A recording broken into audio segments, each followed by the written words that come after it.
утром взлетели над горами.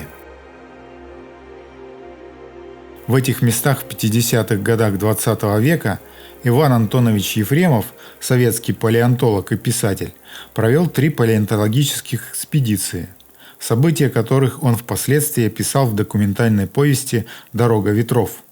Им также были написаны несколько фантастических романов, один из которых был даже экранизирован.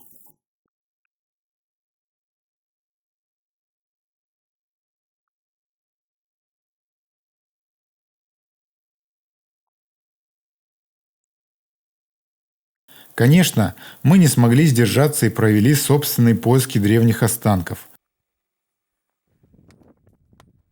но, к сожалению, ничего не нашли. То ли не хватило палеонтологического опыта, то ли все останки с поверхности уже собрали.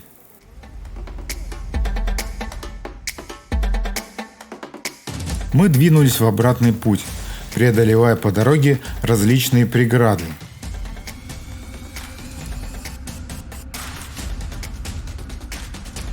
Здесь, например, Алексей страхует спуск под большим уклоном.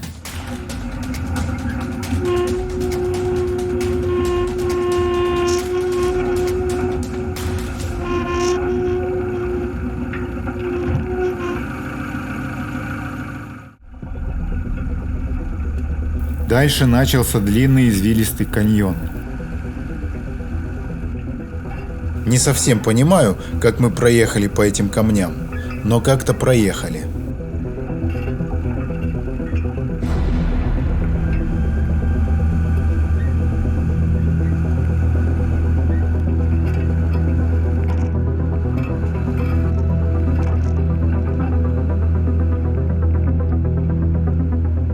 Проехали мимо стоянки, которую видели вчера с другой стороны оврага.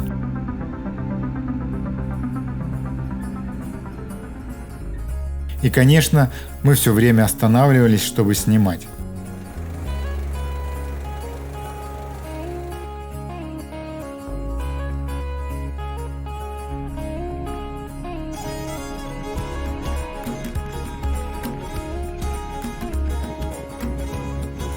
В поселке Дарви у нас была назначена встреча с 2 экипажами путешественников. Мы познакомились, пообедали и обсудили план совместного маршрута в Хермен-Цав.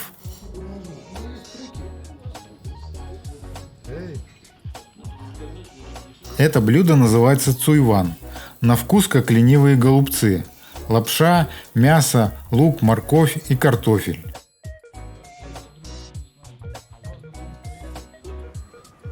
Пока мы были в кафе, на улице разыгралась довольно сильная пыльная буря. У меня даже сдуло камеру со штативом, еле успел подхватить. Видите, даже чувака с ног сбивает, хотя он, похоже, пьяный.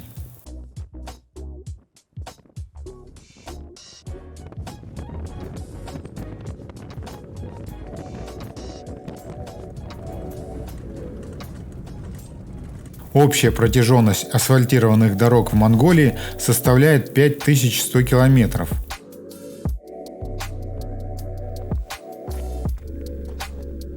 В настоящее время идет строительство 904 километров дорог в 5 западных аймаках. Стихия иногда вносит свои коррективы в общую ситуацию. Например, дороги размываются паводками.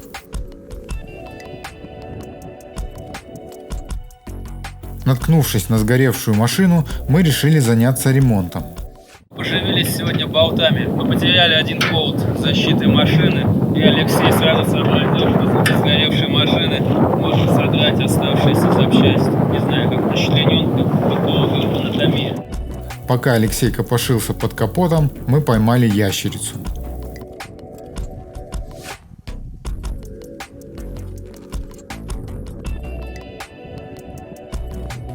Меж тем буря периодически напоминала о себе.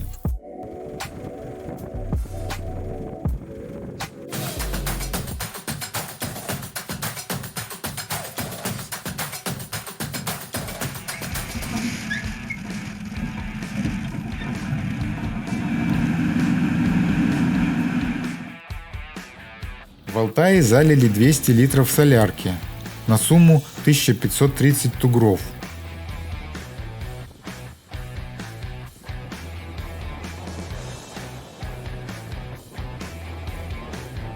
Затем заселились в одноименной гостинице в трехместном номере за 80 тысяч тугров, 3 кровати, душ с туалетом и раковиной, Wi-Fi. Вечером посетили злачные места.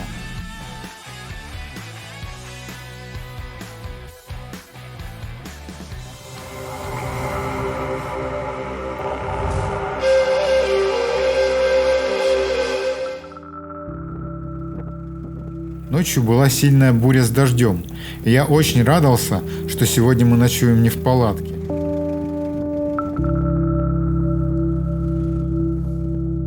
Весь вечер лил дождь, поэтому мы едем по мокрой дороге, но зато есть большое преимущество, нет пыли, поэтому ехать приятно. Пока непонятно, что нас ждет впереди, насколько сильно дождь размыл дороги, насколько сильно поднялась вода, поэтому когда мы поедем вперед, то мы узнаем. И еще одно отличие: сегодня мы едем в колонне из 3 машин. Вчера мы соединились с нашими коллегами из Москвы и Кургана, теперь едем втроем, и, возможно, если будут какие-то проблемы, то, конечно, нам будет легче на 3 машинах их решить. На горном перевале нам попалось большое обо. Это распространенный вид древнего святилища. Оно представляет из себя кучу камней, которая сооружалась в честь местных духов-хозяев. Таким образом, происходила сакрализация родовой территории. Для сооружения обо обычно выбиралось приметное место. На обо принято приносить жертвы. Чаще всего это деньги или какой-нибудь предмет. Здесь кто-то оставил костыли. Мы трижды обогнули сооружение согласно обычаю.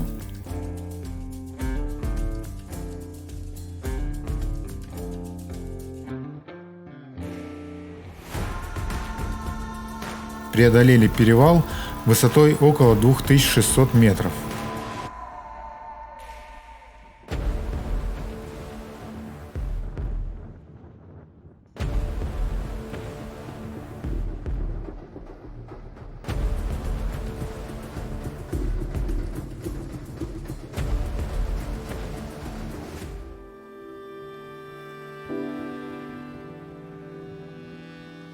Здесь мы наблюдали такую сценку.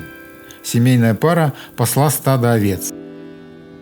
Глава семьи подгонял стадо, бросая камни.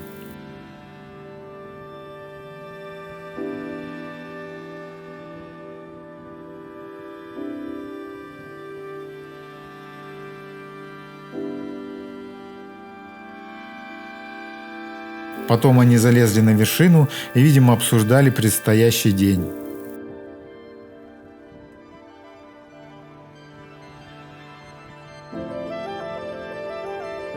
Хозяйский пес на страже.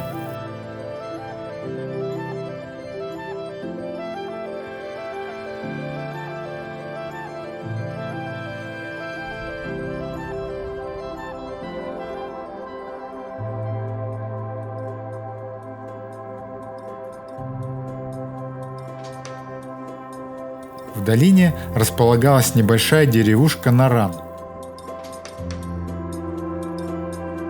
Вот кто-то собирает сухой навоз для того, чтобы затопить печь. Также видно постройки советского периода. Что-то похожее на клуб или администрацию.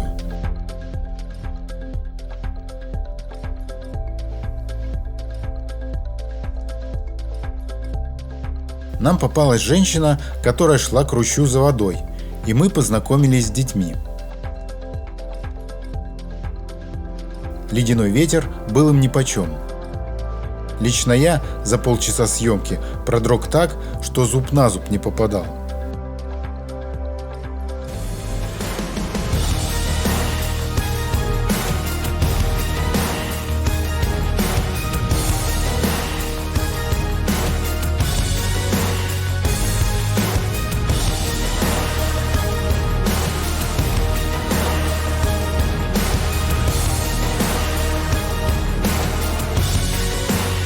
Третий экипаж от нас отстал, и уже на 2 машинах мы подъехали к развалинам монастыря Бигер. Щит информации говорит, что этому монастырю 750 лет. По другой информации, это 18 или 19 век.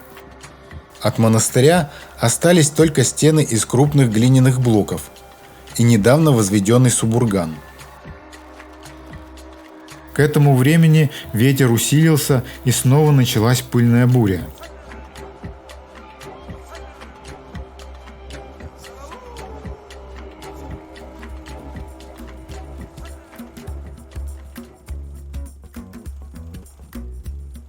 Ученые говорят, что впервые верблюд был приручен именно в Монголии. Монгольские верблюды – бактрианы, то есть двугорбые. В хозяйстве верблюдов разводят в первую очередь из-за шерсти, которая очень ценится. В удаленных районах Гоби водятся дикие верблюды. Монголы называют их хаптагаи.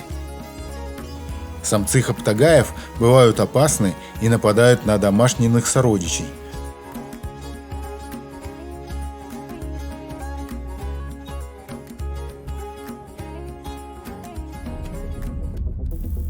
В Большой долине между двумя грядами гор встретили такое сооружение. В основании черепаха, очень похожая на то, что стоит в Хархарине. А неподалеку, на куче камней, конский череп. У монголов есть обычай приносить в жертву лошадей, в исключительных случаях. Видимо, это какое-то важное сакральное место.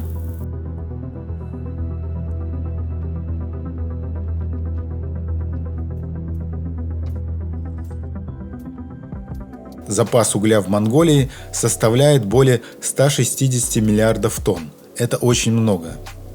Добыча ведется разными способами. Рядом с Самоном Чандмань мы нашли карьер для открытой добычи. Производственные постройки были заброшены.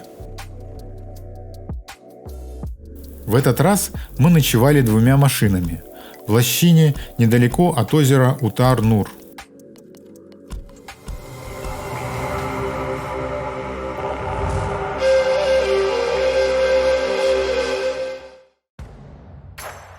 В степи мы заметили одинокого кулана. В 1957 году на севере Гобийского Алтая произошло страшное землетрясение. Очевидцы рассказывали, что были смяты даже войлочные юрты. Люди падали на землю и теряли сознание. Оглушительный взрыв поднял на высоту нескольких километров тучи пыли, которые быстро сомкнулись и скрыли горную цепь. В результате на земле осталась большая трещина. Сильный ветер не дал нам возможности запустить коптер в воздух.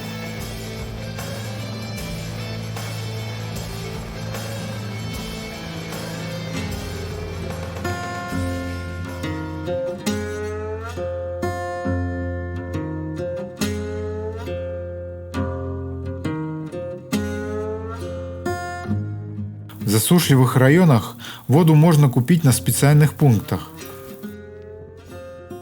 Дети с малых лет помогают взрослым.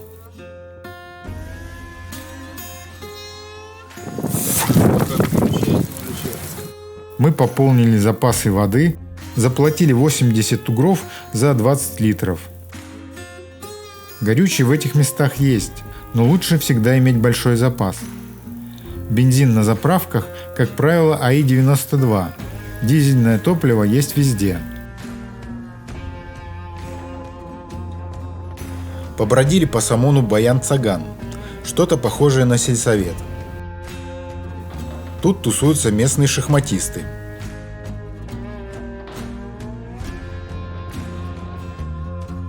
Ну, такую картинку я еще по белому солнцу пустыни помню. «Не снимай», — говорит.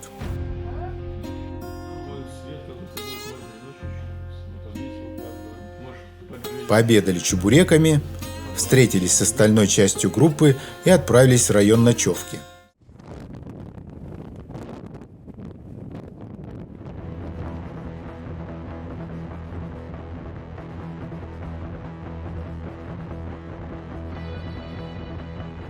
Ветер был очень сильный. Мы с трудом поставили палатку. Это была одна из самых холодных ночей.